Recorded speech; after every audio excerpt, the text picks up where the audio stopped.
Meu pai dizia que pé de manga não dá jaca. Era uma forma de interpretar a passagem bíblica em Mateus capítulo 7, versículo 18, que diz: a árvore boa não pode dar frutos ruins, nem a árvore ruim produzir bons frutos. Homero Homem da Siqueira Cavalcante, em seu livro Cabra das Rocas, conta que em sua terra natal existe uma árvore chamada piuriteiro. O piuriteiro dá um fruto, piurito. E piurito não serve para nada, não serve para comer, não serve para fazer óleo, não serve para coisa nenhuma. E o povo da terra cantaria pro piurito: piuriteiro que dás piurito, por que não dás coisa boa? Ao que o piuriteiro responde: cada um dá o que pode, conforme sua pessoa. Desde a minha adolescência, ouço falar em políticos corruptos. Se dizia de que Adhemar de Barros, que não o conheci, era tratado como o que rouba mais faz. Tem uma história que narra um assalto na casa da amante de Adhemar de Barros. O político era famoso por sempre estar ligado a esquemas de corrupção e desvio de dinheiro em praticamente todas as áreas possíveis. Provavelmente foi inspiração para o Sérgio Cabral. Ou podemos recorrer a outra máxima antiga: a história se repete. Bem, em 1969, a amante de Barros, Ana Guimol Benchimol Cabriglione, também conhecida pelo codinome, entre os dois, de Dr. Rui, escondia um enorme segredo em uma mansão no bairro de Santa Teresa, no Rio de Janeiro. Na casa estava guardado um cofre contendo uma alta quantia de dinheiro. Por mais que fosse uma confidência entre os dois amantes, o esconderijo do dinheiro não se manteve secreto por muito tempo. Quando o sobrinho da mulher descobriu, entregou a informação para os guerrilheiros do grupo VAR Palmares, Vanguarda Armada Revolucionária Palmares, e a quadrilha roubou mais de 2 milhões de dólares. Dilma fazia parte do grupo de assaltantes. Também é da minha época o ditado popular que dizia: ladrão que rouba ladrão tem 100 anos de perdão.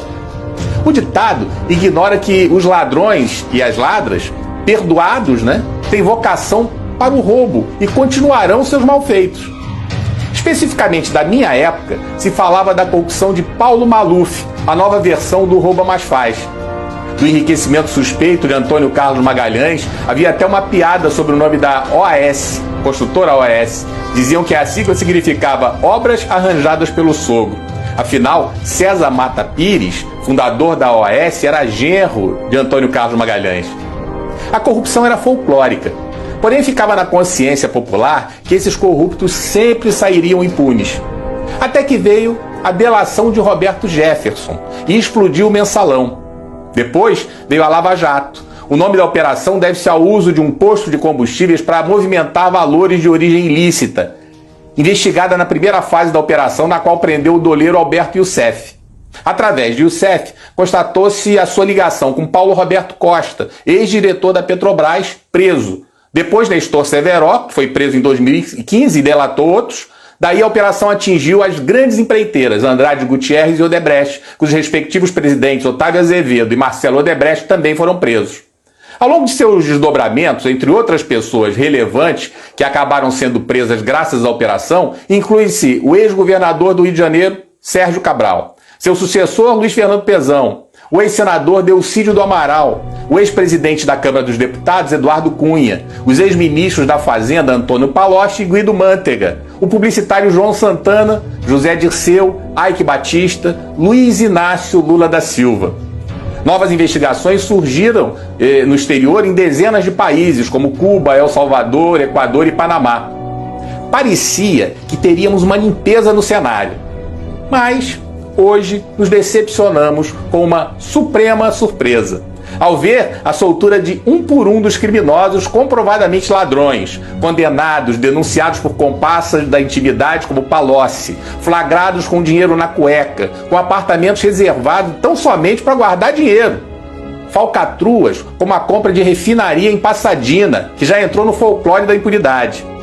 Mereceu uma CPMI e o presidente da comissão era um senador, que agora virou ministro do Tribunal de Contas da União e foi denunciado recentemente por corrupção e lavagem de dinheiro pela Operação Lava Jato. E que na época ele cuidou, quando senador, cuidou de varrer a sujeira para baixo do tapete. Seria surpreendente se a denúncia avançasse e ele fosse punido hoje. É com suprema decepção que constatamos a suprema impunidade, blindando o Botafogo, o amigo do amigo de meu pai, o Alcolumbre, o Temer, o Fernando Henrique Cardoso, o Aécio, a Amante, o Lindinho, o Lulalau, o Barata, o Zé e a família Marinho. Uma suprema tristeza se abate sobre o povo brasileiro, que acreditou que finalmente o crime não compensaria mais. Os corruptos nadam de braçadas num supremo mar de lama, onde a suprema vagabundagem se refere ao voto da maioria como tirania. Ou seja, democracia é ele, o Rei Sol, o centro do universo, pelo menos no universo do submundo, submundo supremo, supremo bueiro, suprema sarjeta. Hoje, sabemos que desembargador que desacata a guarda vai ser chamado na chincha. Ricaço que maltrata PM vai responder. Moleque que maltrata entregador de pizza está ferrado.